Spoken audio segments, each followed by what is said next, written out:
فارسی کا ایک مصرع ہے کہ قدر گوہر شاہ دانت یا بدانت گوہری، ہیرے جواہرات کی قدر و قیمت یا بادشاہوں کو معلوم ہوتی ہے جو ان میں کھیلتے ہیں، اور یا یہ کہ جوہری کو جو ان کا کاروبار کرتا ہے، جانتا ہے، پہچان ہے، پرکھتا ہے۔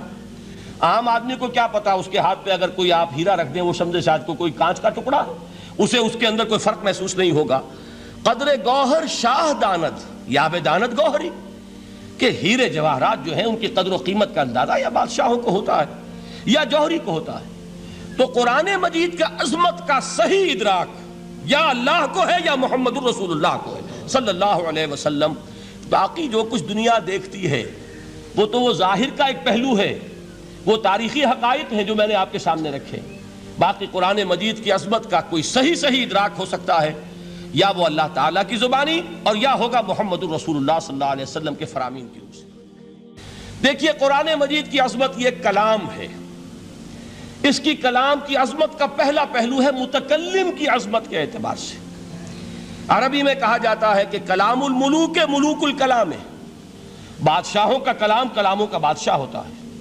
بادشاہ جب گفتگو کرے گا معلوم ہوگا شاہانہ انداز ہے، ایک کوئی بھکاری گفتگو کرے گا یا کوئی گجرا گفتگو کرے گا، سبزی فروش کرے گا، کوئی مچھلی فروش کرے گا، ہر ایک کا پتہ چل جائے گا کہ کون بولا، وہ جس کو کہتے ہیں کہ تانت بازی راگ پایا۔ دو جملے کوئی شخص بولے گا پتہ چل جائے گا کتنے پانی میں ہے، اس کے علم کا، فضل کا، تہذیب کا، تمدن کا کیا معیار ہے۔ اس لیے کہ کلام جو ہے در حقیقت متکلم کی پوری شخصیت کی عکاسی کرتا ہے، اس کا مقام کیا ہے، اس کا مرتبہ کیا ہے، اس کے ذہن کی بلندی کیا ہے، اس کے فکر کی گہرائی کیا ہے، اس کے افق ذہنی کی وسعت کیا ہے، اس سب کا اندازہ ہوگا کلام سے۔ تو اب یہ کلام ہے اللہ کا۔ معلوم ہوا کہ اللہ کی صفات کا ایک کامل عکس قرآن مجید میں موجود ہے۔ یہ بات سمجھیے، اس کو قرآن نے کس طرح بیان کیا۔ یہ وہ لطیف حقائق ہیں جن کے لیے قرآن مجید تمثیل کا پیرایا اختیار کرتا ہے۔ اب سورہ حشر کی تمثیل کیا ہے؟ لو انزلنا هذا القرآن على جبل، اگر ہم نے اس قرآن کو کسی پہاڑ پر اتار دیا ہوتا، لَرَأَيْتَهُ خَاشِعًا مُتَصَدِّعًا مِّن خَشْيَةِ اللَّهِ، تم دیکھتے اس پہاڑ کو کہ اللہ کی خشیت سے دب جاتا اور پھٹ جاتا۔ وَتِلْكَ الْأَمْثَالُ نَضْرِبُهَا لِلنَّاسِ لَعَلَّهُمْ يَتَفَكَّرُونَ، اور یہ مثالیں ہیں جو ہم لوگوں کے لیے بیان کرتے ہیں تاکہ وہ تفکر سے کام لیں، غور و فکر کریں۔ اگر میں اور آپ قرآن کی عظمت سے واقف نہیں ہوں گے، اس بات کو نوٹ کر لیجئے، تو میں اور آپ اپنا وقت کیسے صرف کریں گے اس کے لیے؟ انسان کا ایٹیٹیوڈ بڑا یوٹیلیٹیرین ہے، آج کے انسان کا خاص طور پر۔ وہ کسی ایسے ہی کام کے لیے وقت لگائے گا جس میں اس کے لیے فائدہ ہو، اور اس فائدے کی چیز اگر نہیں ہے تو اس کی طرف متوجہ نہیں ہوگا۔ اگر قرآن مجید کی عظمت کا ہمیں ادراک ہو جائے تو ہم اپنا پورا وقت اس کے لیے وقف کر دیں گے، اس کو سمجھیں گے، اس کی گہرائیوں میں غوطہ زنی کریں گے، جیسے اقبال نے کہا کہ قرآن میں ہو غوطہ زن اے مرد مسلمان۔ لیکن اگر یہ کہ اس کی عظمت کا ادراک نہ ہوا تو بس یہ کہ کبھی اتفاق ہو گیا کہ کھول لیا اور اس کو پڑھ لیا، پڑھ بھی لیا بغیر سمجھے، اور اس کا ثواب کسی اور کو پہنچا دیا، وہ آج حصول ثواب بھی نہیں رہا، ایصال ثواب ہی رہ گیا ہے۔ ورنہ یہ کہ بہرحال علامہ اقبال نے جو اس پر پھپتی چست کی ہے کہ بآیا تشترا کارے جزی نیست کہ از یاسین او آسا بمیری، اس قرآن کی عظیم آیات سے اے مسلمان آج تیرا سروکار صرف اتنا رہ گیا ہے کہ کوئی شخص مر رہا ہو، عالم نزع میں ہو، تو اس کو یاسین سنا کر اس کی جان جلدی سے نکال دو، آسانی سے نکل جائے، بس یہ سروکار رہ گیا۔ میں یہ نہیں کہتا کہ نہ پڑھی جائے، حضور نے فرمایا ہے پڑھنی چاہیے، لیکن صرف یہ نہیں ہے اس کا مصرف، یہ تو انسانی زندگی کی رہنما کتاب بن کر نازل ہوئی ہے، اس کے اوپر اس اعتبار سے توجہ تم نہیں کر رہے ہو، بلکہ تمہاری اس کے ساتھ جو ہے دلچسپی صرف کتنی رہ گئی ہے۔ تو پہلی بات یہ کہ یہ سمجھیے کہ قرآن نے یہ تمثیل اختیار کی اپنے عظمت کے بیان کے لیے۔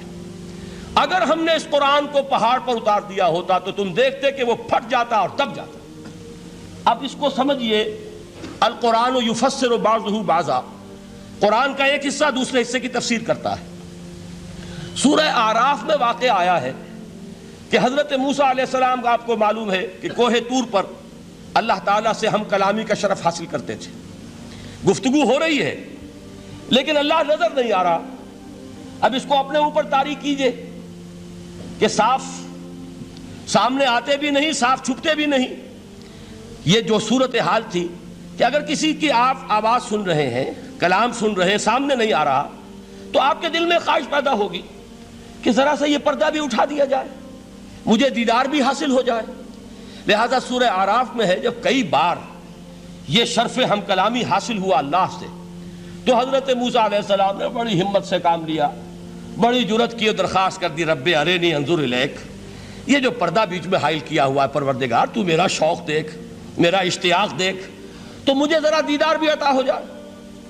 اس پر کیا بات کہی گئی؟ لن ترانی، موسیٰ تم مجھے ہرگز نہیں دیکھ سکتے، تم اس جسد ظاہری کے ساتھ، اس جسد مادی کے ساتھ، ان عنصری آنکھوں سے میرا دیدار نہیں کر سکتے۔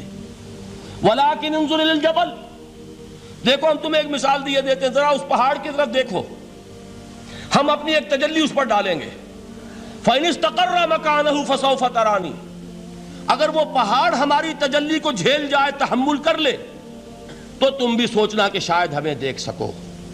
اس کے بعد ہوا کیا؟ فَلَمَّا تَجَلَّى رَبُّهُ لِلْجَبَلِ جَعَلَهُ دَكًّا وَخَرَّ مُوسَىٰ صَعِقًا، جب اللہ تعالیٰ نے پہاڑ پر اپنی ایک تجلی ڈالی تو وہ پہاڑ جو ہے پھٹ گیا، اور موسیٰ، اب دیکھیے براہ راست تجلی موسیٰ پر نہیں ہے، یہ انڈائریکٹ مشاہدہ ہے تجلی ربانی کا، کہ جو پہاڑ پر ہوئی ہے، اور پہاڑ کی جو کیفیت ہوئی ہے اس کے مشاہدے سے حضرت موسیٰ بے ہوش ہو کر گر گئے۔ وَصَعِقَ مُوسَىٰ خَرَّ مُوسَىٰ صَعِقًا، یہ ہے وہ مثال جو یہاں دی ہے قرآن کے لیے۔ لَوْ أَنزَلْنَا هَذَا الْقُرْآنَ عَلَىٰ جَبَلٍ لَرَأَيْتَهُ خَاشِعًا مُتَصَدِّعًا مِنْ خَشْيَةِ اللَّهِ، نتیجہ کیا نکلا؟ انفر کیجئے، استدلال، استنتاج، نتیجہ یہ نکلا کہ جو تاثیر تجلی ذات ربانی کی ہے وہی تاثیر کلام ربانی کی ہے، صرف یہ ہے کہ ہمیں اس کا شعور نہیں، ہمیں اس کا ادراک نہیں۔ یہ بالکل ذات کی تجلی کی جو تاثیر تھی وہی قرآن خود بیان کر رہا ہے کہ اس کلام ربانی کی بھی۔ اس کو بھی علامہ اقبال نے خوب کہا ہے، فاش گویم آنچ در دل مزمرست، صاف کہہ دیتا ہوں جو کچھ میرے دل میں ہے، این کتابیں نیست چیزیں دیگرست، اسے کتاب نہ سمجھ بیٹھنا قرآن کو، یہ کتاب نہیں ہے، کچھ اور ہے۔ کچھ اور کیا ہے؟ مثل حق پنہاؤ ہم پیداستو، زندہ پائندہ گویاستو، یہ تو جیسے اللہ تعالیٰ کی ذات ہے، مثل حق، ذات حق سبحانہ و تعالیٰ کی طرح یہ زندہ ہے، پائندہ ہے، مثل حق پائندہ گویاستو، یہ جو ہے زندہ ہے، یہ متکلم ہے، کلام نہیں ہے۔ کل صفات ربانیہ جو ہیں ظاہر اور باطن، مثل حق پنہا، ظاہر و پنہا، اور حی و قیوم جیسے اللہ کی ذات ہے، وہی صفات اس کلام کی ہیں۔ اور اس کے بعد وہ شعر آیا تھا جو میں پہلے سنا چکا ہوں، چوں بجاں در رفت جاں دیگر شود، جب یہ قرآن کسی انسان کے اندر سرایت کر جاتا ہے، اس کے دل پر نازل ہوتا ہے۔ دیکھیے یہ الفاظ آپ کو کہیں اور نہیں ملیں گے۔ میرے نزدیک جہاں علامہ اقبال اس دور میں قرآن کی عظمت کا سب سے بڑا ثبوت ہے، وہاں عظمت قرآنی کے سب سے زیادہ واقف اور اس کا سب سے زیادہ شعور رکھنے والے بھی علامہ اقبال ہیں۔ یہ الفاظ آپ کو کہیں نہیں مل سکیں گے کہ مثل حق پنہاؤ ہم پیداستو، زندہ و پائندہ گویاستو، چوں بجاں در رفت جاں دیگر شود، جہاں چو دیگر شد جہاں دیگر شود، جب یہ انسانوں کے اندر سرایت کر جاتا ہے، ان کے اندر ایک انقلاب آ جاتا ہے، اور یہ اندر کا انقلاب ہے جو ایک عالمی انقلاب کا پیش خیمہ بنتا ہے۔